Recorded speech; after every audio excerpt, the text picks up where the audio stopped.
Self study ही ठीक है पढ़ाई के लिए या फिर ट्यूशन लेना भी ज़रूरी है? हाँ, ये एक महत्वपूर्ण क्वेश्चन है। देखो, अगर अच्छा शिक्षक है और आपको अच्छी तरह से मोटिवेट कर रहा है तो आपकी दशा और दिशा दोनों बदल सकते हैं। तो पेरेंट्स भी इंसिस्ट करते हैं या हमें भी यही कहते हैं, भाई कहीं अच्छी जगह ट्यूशन पढ़ लो, यही कहा जाता है। 30 में से 30 बच्चे 2008 में IIT JEE में निकल गए, सारे पास हो गए, सारे मुझे बोले तो मैं तो यही कहूँगा कि सेल्फ स्टडी पे ज़्यादा स्टडी बेस्ट है। हाँ, ज़्यादा फोकस होना चाहिए। ज़्यादा फोकस होना चाहिए। आपके पास ट्यूशन और सेल्फ स्टडी से रिलेटेड कोई मोटिवेशनल कहानी या घटना है आपके पास आज के लिए? ये हमारे एपिसोड का ट्रेंड भी है कि कोई ना कोई मोटिवेशनल कहानी हमारे पास, रियल स्टोरी होनी चाहिए।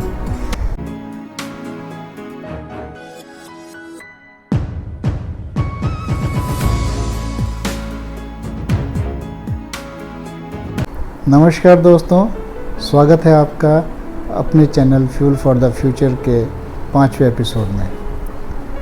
इससे पहले कि हम आगे बढ़ें, आप प्लीज़ इसको लाइक, शेयर और सब्सक्राइब ज़रूर कर लें ताकि आने वाली मोटिवेशनल वीडियो आपको सबसे पहले मिल सके। आज हम पिछली बार की तरह ही अपनी बिटिया के साथ कुछ एजुकेशन टिप्स को लेकर बात करेंगे। तो अनुष्का, स्वागत है आपका इस नए एपिसोड में। और पिछली बार मुझे लगता है लड़ाई हमारी पूरी नहीं हो पाई थी तो इस बार अपने क्वेश्चंस आप 2-4 लेके आइए और उस लड़ाई को पूरा कर लेते हैं। चलिए। तो हेलो दोस्तों, मैं हूं आपकी दोस्त अनुष्का और हाँ, आज भी मैं कुछ क्वेश्चंस लेके आई हूं, मुझे लड़ाई पूरी करनी है। तो पापा, मेरा फर्स्ट क्वेश्चन है कि सेल्फ स्टडी ही ठीक है पढ़ाई के लिए या फिर ट्यूशन लेना भी ज़रूरी है? हाँ, ये एक महत्वपूर्ण क्वेश्चन है और कई बार बच्चे उलझे रहते हैं इस बार इसमें कि भाई हमें सेल्फ स्टडी करनी चाहिए या पढ़ाई करनी चाहिए। अगर हम ट्रेंड को लेते हुए देखें तो पेरेंट्स भी इंसिस्ट करते हैं या हमें भी यही कहते हैं, भाई कहीं अच्छी जगह ट्यूशन पढ़ लो, यही कहा जाता है। लेकिन मेरा मानना यह है कि अगर जब हम सेल्फ स्टडी करते हैं तो अपने क्वेश्चंस के आंसर खुद ढूंढने का प्रयास करते हैं, उसमें इनिशिएट लेते हैं और उसमें निर्णय लेने की क्षमता हमारी बढ़ती है। तो अगर कोई मुझसे पूछे तो मैं तो यही कहूँगा कि सेल्फ स्टडी होनी चाहिए, जिससे अनुशासन बढ़ता है, अपने निर्णय लेने की क्षमता बढ़ती है, मेंटली बूस्ट अप मिलता है। तो कोई मुझे बोले तो मैं तो यही कहूँगा कि सेल्फ स्टडी पे ज़्यादा स्टडी बेस्ट है। हाँ, ज़्यादा फोकस होना चाहिए। ज़्यादा फोकस होना चाहिए, ठीक है। तो मेरा दूसरा क्वेश्चन क्योंकि मैं बहुत सारे क्वेश्चन लेके आई हूँ तो मेरा सेकंड क्वेश्चन ये है कि ट्यूशन का हमारा ट्रेंड चलता हुआ आ रहा है, जैसा कि आपने बोला, तो इस ट्यूशन का असली फ़ायदा कहाँ है और कब है? हाँ, बिल्कुल बिल्कुल।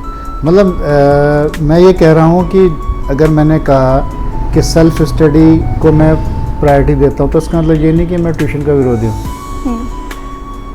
लेकिन ट्यूशन जो है आपको कब लेनी है? आपको तब लेनी है कि जब आपकी वो सेल्फ स्टडी में आपका वो पोर्शन, वो डाउट्स, वो सब्जेक्ट आपको लग रहा है कि वीक है, मुझे इसमें एक्स्ट्रा एफर्ट्स चाहिए और टाइम कम है, तो आप वो किसी अच्छे ट्यूटर के पास जो आपकी कमियों को देखकर, समझकर उसके ऊपर काम करे, उस हिसाब से मतलब पढ़ाना शुरू करे, तो वहाँ ट्यूशन का फ़ायदा है ना? जैसे मुझे मैथ्स का सब्जेक्ट थोड़ा हार्ड लगता है तो मैं मैथ्स का ट्यूशन लगा लूँ, बाकी सारा मैं सेल्फ स्टडी करें। तो सेल्फ स्टडी में मैंने बताया ना, सेल्फ स्टडी के फ़ायदे बताएं, तो वो सारे फ़ायदे तो मिलने वाले हैं। नेक्स्ट क्वेश्चन बोलिए।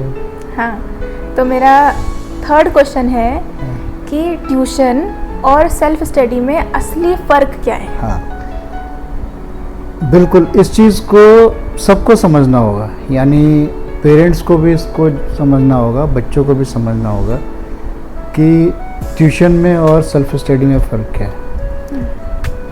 सेल्फ स्टडी में आप फ्री हैं, मीन्स टाइम अपने हिसाब से स्पेंड कर रहे हैं, है ना, और मोटिवेट तो हो ही रहे हैं।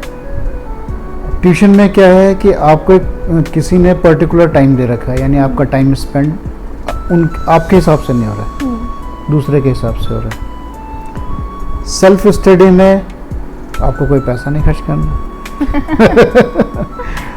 और ट्यूशन में आपको नेचुरली पैसा खर्च करना है। सेल्फ स्टडी का असर आपके जीवन में लंबे समय तक रहेगा, है ना, और ट्यूशन का असर अक्सर वो सीमित समय तक रहता है। तो ये है, लेकिन अपनी वीकनेस को दूर करने के लिए, सब्जेक्ट की कठिनाइयों को दूर करने के लिए सेल्फ स्टडी बेस्ट। कोई दूसरा क्वेश्चन? हाँ बिल्कुल। चलिए, बहुत सारे हैं पर हम कुछ ही पूछेंगे। तो मेरा 4th क्वेश्चन है कि हम कैसे तय करें कि हमें सेल्फ स्टडी करनी है या फिर हमें ट्यूशन लेने की ज़रूरत है? बिल्कुल बिल्कुल, ये भी एक बहुत अच्छा क्वेश्चन है और कई बार पेरेंट्स भी डाउट में रहते हैं, बच्चे भी डाउट्स में रहते हैं कि हमें सेल्फ स्टडी में फोकस करें या ट्यूशन ले लें। अगर आप स्टूडेंट हैं 9, 10, 11, 12 के, तो आपको अपनी कमजोरी भी पता होगी और अपनी मजबूती भी पता होगी, यानी कि मैं किस सब्जेक्ट में वीक जा रहा हूँ ये आपको पता रहता है, और मेरा कौन सा सब्जेक्ट अच्छा है ये भी पता रहता है। अगर आप प्रॉपरली सारे सब्जेक्ट को समझ रहे हैं, आपका कोर्स टाइम से चल रहा है, कोई दिक्कत नहीं आ रही है, तो सेल्फ स्टडी बेहतर है। लेकिन किसी सब्जेक्ट में XY कोई सा भी सब्जेक्ट हो सकता है, उस सब्जेक्ट में आपको लग रहा नहीं यार इसमें मुझे थोड़ी सी हेल्प लेनी पड़ेगी, उसमें आप ट्यूशन ले लें। और अगर किसी डाउट है, किसी पर्टिकुलर टॉपिक पे डाउट है, तो आप डाउट सेशन की तरफ भी जा सकते हैं। उसके लिए आप ट्यूशन में समय और पैसा बर्बाद करने से फ़ायदा नहीं है। लेकिन कहीं आपको लग रहा है कि नहीं यार ये तो मुझे 1 महीना 1.5 महीना इसको कर लेना चाहिए, तो फिर उसके लिए ट्यूशन ठीक है। यही बात पेरेंट्स को भी समझनी पड़ेगी। अगर बच्चा 6, 7, 8 का है, उसको तब वो पेरेंट्स की हेल्प से चलेगा कि मुझे इस सब्जेक्ट में प्रॉब्लम आ रही है, तो पेरेंट्स को पता लग जाता है कि इस सब्जेक्ट में थोड़ा दिक्कत चल रही है। तो वहाँ कई बार आजकल तो पेरेंट्स खुद इनिशिएट लेते हैं, खुद भी पढ़ा लेते हैं, है ना। लेकिन जब पेरेंट्स को भी लगने लगे कि नहीं यार उसको थोड़ा सा कहीं बाहर भेज के अच्छा हो सकता है, तो वहाँ ट्यूशन ले लेनी चाहिए। ठीक है, आपने बिल्कुल सही बात कही है। और अगर आपको हमारी ये वीडियो हेल्पफुल लगती है तो आप वीडियो को लाइक, कमेंट और शेयर ज़रूर करें, और चैनल को सब्सक्राइब करना बिल्कुल ना भूलें। बहुत सुंदर, इस काम को देखो बिटिया ने बोल दिया, अब तो प्लीज़ कर लीजिए। तो ओवरऑल सेल्फ स्टडी हमारी अच्छी रहती है जी। तो हमारी सेल्फ स्टडी को और बेहतर बनाने के लिए हमें क्या क्या करना चाहिए? हाँ, ये बहुत अच्छा क्वेश्चन है। सबसे पहले तो क्या करेंगे कि एक टाइम टेबल फिक्स कर लेंगे कि मुझे कौन सा सब्जेक्ट पढ़ना है और कौन सा सब्जेक्ट रिवीजन करना है, और हो सके तो रिवीजन टेस्ट का अपना एक चार्ट भी बना लें, मिनी टेस्ट बना लें, है ना, ये काम जरूर कर लें। दूसरा, अपने डाउट्स को जरूर नोट कर लें। सेल्फ स्टडी में जो डाउट्स आया आप क्लियर नहीं कर पा रहे, नोट कर लीजिए उसको। नेक्स्ट डे अपने टीचर से उसकी हेल्प लेके उस डाउट को क्लियर कर लीजिए। ठीक, लेकिन एक बात ध्यान रखना है, जैसे मैंने पिछले उसमें भी कहा था कि सेल्फ स्टडी करते हुए आपने उसको नो फोन जोन तो बनाना ही बनाना है, यानी वहाँ मोबाइल नहीं होना चाहिए, दूसरा शोर नहीं होना चाहिए, आलस नहीं आना चाहिए, इन डिस्ट्रैक्शन से दूर रहना है। तभी सेल्फ स्टडी का फायदा है। मतलब जब हम पढ़ रहे होंगे तो इंस्टाग्राम स्क्रॉल नहीं करना है, वो तो मतलब ही नहीं। हाँ। तो नो फोन जोन है, वहाँ तो आपका फोन पहुँच ही नहीं सकता, और अगर उसके बावजूद आप स्क्रॉल कर रहे हैं तो स्क्रॉल करते करते साल निकल जाएगा, और कब एग्जाम आपके सिर में आ गया आपको पता भी नहीं चलेगा। हाँ। तो पापा, आज आपके पास ट्यूशन और सेल्फ स्टडी से रिलेटेड कोई मोटिवेशनल कहानी या घटना है आपके पास आज के लिए? मतलब ये हमारे एपिसोड का ट्रेंड भी है। हाँ। कि कोई ना कोई मोटिवेशनल कहानी हमारे पास, रियल स्टोरी होनी चाहिए। चलिए, तो हाँ, ध्यान आ गया।